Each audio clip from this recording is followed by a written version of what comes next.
Well, hey guys, my name is Fernando, and today we're taking a look at the Shire map on Heroes of the Storm.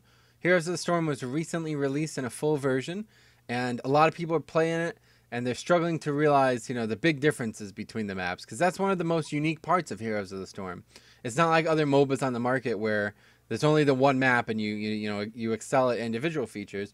This is all about team play and objectives, and the battlegrounds mechanics are some of the most important. So we're going to do a quick overview of Shire for new players. We'll talk about the objectives, when to do what, and basically how to not lose. All right, because how to win it's probably a bit too advanced for the new player, right? So the ways to exploit this map. All right, here is the map. First thing you need to understand is that there is 3 lanes. Right, we'll zoom in a bit here. The bottom, top, and mid as normal. Right, most games feature a MOBA style with this. The mid lane is very short compared to most traditional maps, and especially compared to other games.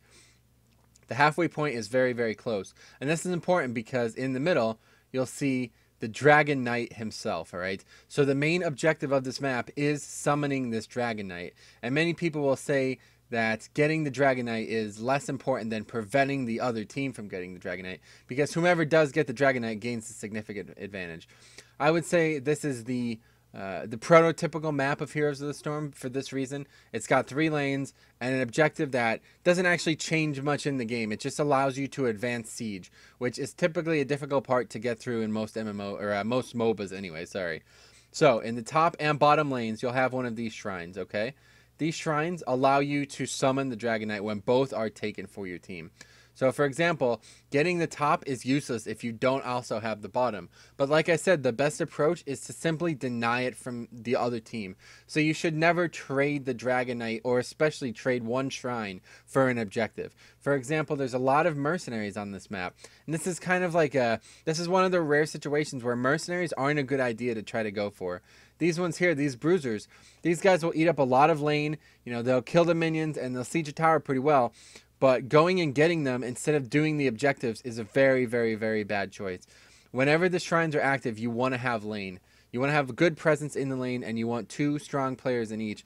And you want to try to control the middle. Now, a good example here is early game. You'll have 2 on top, 2 on bottom, and then 1 in the middle, right? This is just to soak experience mostly. There's no reason to worry about that. 40 seconds into the game, the shrines will spawn, all right? And once they do, you need to brawl for them. You can't simply let the other team get them. You need to contest, because if both lanes go uncontested for the other team, then it's only up to mid.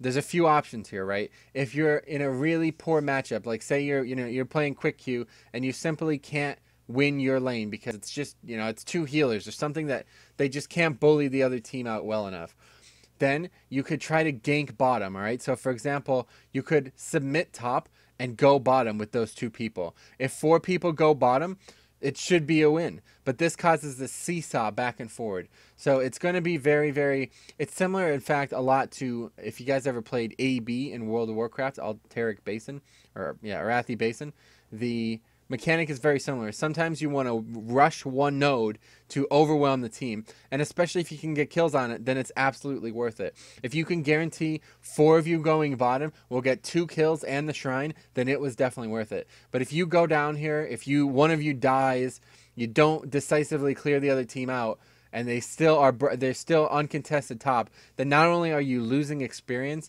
but you're probably losing the objective as well. The other option is just flood mid. I've seen this done a lot competitively as well. People just completely ignore the top and bottom. They'll leave one person top and bottom here and there to soak experience, and they'll just send the other 3 mid. Not only does this keep presence off the Dragon Knight, makes the other team pretty much not possible to do it, but it forces a fight. They can't get the Dragon Knight, even though they have both shrines, without winning a fight. And if you're confident in your team's ability to win fights, like perhaps you have great ults like ETC and Kel'Thas or Jaina, then you can pretty much win any team fight, especially early, like if you're level 10 before they are. As long as you're soaking, it's a very real possibility.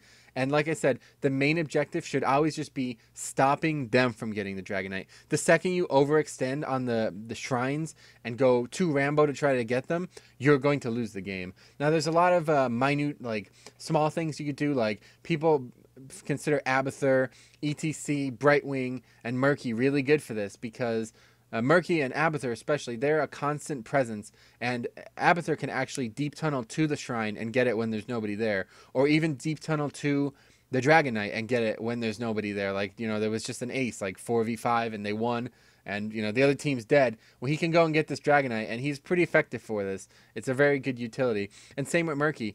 If you put your egg maybe like somewhere by this bush over here to the right, then you could easily just get right back into it. Or, you could even put your bush or your egg down here by these mercenaries.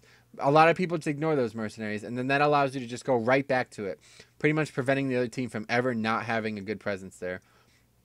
Yeah, so those are the best options. I would definitely recommend early game, wait those 40 seconds, try to win your lane.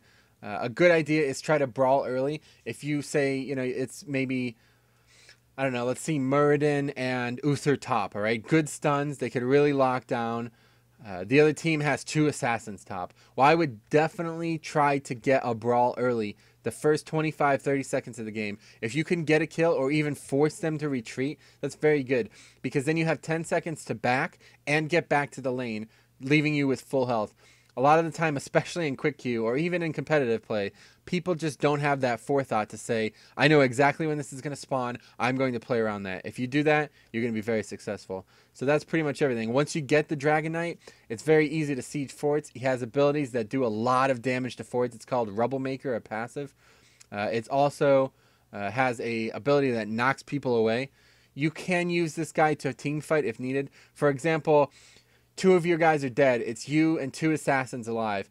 Well, you can go in there, knock their tank away, fire breathe on the team, and then start hitting one of their assassins or their support. You could win a team fight like that. It's not, people are going to say you should only siege because it does so much more siege damage. But say you're through to this, this third level here, and it's 3v5. Well, if you can actually kill 2 or 3 of their guys, you would have a much better time sieging, and it would be a higher net damage dealt to the siege because your teammates would actually be able to siege as well instead of them kind of like poking and fighting and trying not to die 2v4 or 2v5, whatever it is.